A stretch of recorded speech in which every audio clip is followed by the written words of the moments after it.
ہم جماعت اسلامی ظاہر ہے اپنے ملک کے حالات کے حوالے سے بھی اپنے مقامی ایشوز سے بھی غافل نہیں ہو سکتے. ہم نے دیکھا ہے کہ اس وقت ایک بڑا بحران گندم کا بحران، اور یہ حکومت نے دھوکہ دیا ہے.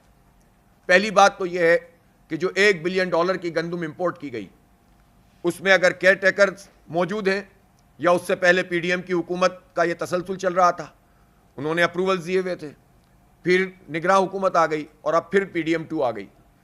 تو اب اس پورے عمل میں تو یہ سب ایک ہی جیسے لوگ ہیں. کیا پاکستان کے عوام اتنے بے وقوف ہیں کہ وہ یہ نہیں جانتے کہ پی ڈی ایم کی حکومت اور نگراں حکومت میں کوئی جوہری فرق نہیں تھا؟ دونوں ایک ہی جگہ سے آئے تھے، دونوں ایک ہی جگہ سے لائے گئے تھے، اور اس کے بعد فارم 47 پہ جو حکومت بنی ہے وہ بھی اسی کا تسلسل ہے. تو یہ لفظوں کی جنگ کر کے لوگوں کو بیوقوف نہ بنایا جائے. اور نگراں وزیر اعظم کے اس بیان پر ان کو حفاظتی تحویل میں لیا جائے جس میں انہوں نے کہا کہ اگر میں نے فارم 47 سے متعلق ساری باتیں بتا دیں تو سب بے نقاب ہو جائے گا اور تم کہیں کے بھی نہیں رہو گے، جو انہوں نے حنیف عباسی صاحب سے یہ فرمایا تھا. تو ہم تو نہیں کہتے کہ وزیر نگراں وزیر اعظم رہے ہیں کاکڑ صاحب، حفاظتی تحویل میں لیا جائے تاکہ ان کی حفاظت ہو سکے، اور پھر ان سے انکوائری کی جائے کہ یہ فارم 47 میں کیا ہوا تھا، آپ کی نگرانی میں کیا آپ نے کیا تھا، اور پھر پوچھا جائے کہ $1 بلین جب آپ ایک ڈالر کے لیے مارے پھر رہے تھے تو اس وقت $1 بلین کی گندم کیوں امپورٹ ہوئی تھی جب اتنی بڑے پیمانے پہ گندم موجود تھی؟ کون لوگ ہیں کہ جو یہ کام کر رہے تھے؟ اور پھر یہ بھی بتایا جائے کہ اس گندم کی امپورٹ کا تسلسل اس حکومت میں بھی رہا ہے، جو ابھی حکومت بیٹھی ہوئی ہے، کچھ گندم اس وقت بھی امپورٹ ہوئی ہے. اور پھر یہ حکومت جس نے اعلان کیا کہ ہم 3900 روپے میں من میں گندم خریدیں گے، کسان تو کہہ رہے تھے ریٹ بڑھاؤ، لیکن انہوں نے تو پھر جھوٹ بولا، دھوکہ دیا، اور جب فصل ہو گئی تو کہا کہ اب ہم آپ سے گندم نہیں خریدیں گے. یہ بہت بڑی دھوکہ دہی ہے جس سے کسانوں کو بھی نقصان ہوا ہے، پاکستان کو بھی نقصان ہوگا. کیوں؟ اس لیے کہ اب لوگ اگلی فصل گندم کی اگانے میں ہیزیٹیٹ کریں گے، پریشان ہوں گے کسان.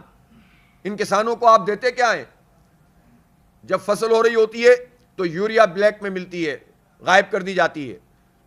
ڈی اے پی ہوتا ہے اس کو جو ہے وہ بلیک میں بیچا جاتا ہے. ادویات بلیک میں ملتی ہیں، جعلی ادویات فروخت ہو رہی ہوتی ہیں. اور جب کٹائی کا مرحلہ آئے، اتنے مشکلوں سے وہ سینچ کر فصل تیار کریں تو آپ دھوکہ دیں کہ اب ہم تو آپ سے نہیں خرید رہے، ہم تو ایک سسٹم بنائیں گے جس میں لوگوں کو 2 لاکھ روپے 3 لاکھ روپے دیں گے. تو کب دادا مریں گے اور کب بیل بٹیں گے؟ یہ کس نے دیکھا ہے؟ اور اس میں بھی فراڈ کا اور 2 نمبری کا جو کام انہی حکومتوں کا وتیرہ ہے وہ کریں گے. جو سیدھا کام ہے، جو کسان سے ڈائریکٹ خریدنا چاہیے آڑتیوں کو ہٹا کر، وہ کام نہیں کر رہے. اور اگر آپ کو کوئی پروپوزل آپ کے پاس ہے بھی تو آپ پروپوزل لائیے اور اس پروپوزل پہ بات کیجئے، قوم کے سامنے پیش کیجئے، بتائیے کہ یہ فول پروف یہ پروپوزل ہے، اور اگلے سال سے اس کو امپلیمنٹ کریں. لیکن یہ کیسے ممکن ہے کہ آپ پہلے بات کر لیں اور جب فصل ہو جائے تو آپ کہتے ہیں کہ اب تو ہم آپ سے نہیں خرید رہے؟ بحران پیدا ہوا ہے. اور ظاہر ہے کہ جو کسان 5 ایکڑ 10 ایکڑ 15 ایکڑ تک کے لوگ ہیں کاشتکار، وہ اس وقت بہت بری طرح پریشان ہو گئے ہیں، اور اونے پونے اب انہیں گندم بیچنی پڑ رہی ہے. موسم کا بھی مسئلہ ہوتا ہے، موئسچر کے بڑھنے کا خطرہ ہے. آپ سوچ سکتے ہیں کہ کروڑوں لوگوں کے ساتھ اس حکومت نے کیا ظلم کیا ہے. اس ظلم کو برداشت نہیں کیا جا سکتا. اس لیے یہ جو $1 بلین کا جن لوگوں نے اس قوم کو نقصان پہنچایا ہے، اس کو بے نقاب کرنے کے لیے اور کسانوں کو، کاشتکاروں کو حق دلانے کے لیے جماعت اسلامی کی تحریک جاری ہے. اور 16 تاریخ کو انشاءاللہ 16 مئی کو یہ مال روڈ پر احتجاجی مارچ ہوگا. وزیر اعلیٰ ہاؤس کی طرف مارچ کریں گے، دھرنا دیں گے اور کسانوں کا یہ حق لیں گے انشاءاللہ تعالی. اور اس کے لیے جماعت اسلامی اب خاموش نہیں رہ سکتی. ہم کوئی نفرت کی پارٹیوں کے خلاف، شخصیات کے خلاف یہ نفرت کی سیاست نہیں کرنا چاہتے. ہمارے کسانوں کا حق ہے ان کو دیا جائے، ہمارے مزدوروں کا حق ہے انہیں دیا جائے، ہمارے طلبہ کا تعلیم کا حق ہے انہیں دیا جائے. اور جماعت اسلامی عوام کے ایشوز کو لے کر چل رہی ہے اور چلے گی.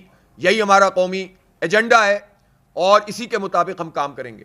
اس لیے 16 تاریخ کو ایک بھرپور احتجاج کیا جائے گا انشاءاللہ.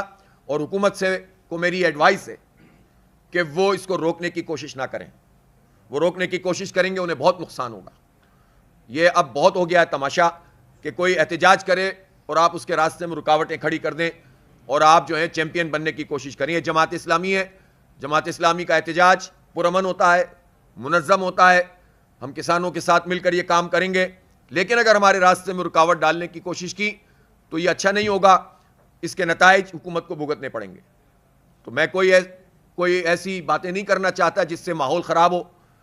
ہمارا ملک متحمل نہیں ہو سکتا کسی فساد کا، لیکن حکومت کی یہ ذمہ داری ہے کہ پرامن احتجاج کا راستہ وہ کھلا رکھیں، اور اگر اتنے ہی آپ کو لوگ عزیز ہیں تو آپ ان کا مسئلہ حل کر دیں نا، آپ ان کا مسئلہ حل کر دیں، کروڑوں کسانوں کا مسئلہ حل کر دیں، تو یہ پرابلم ریزالو ہو جائے گی۔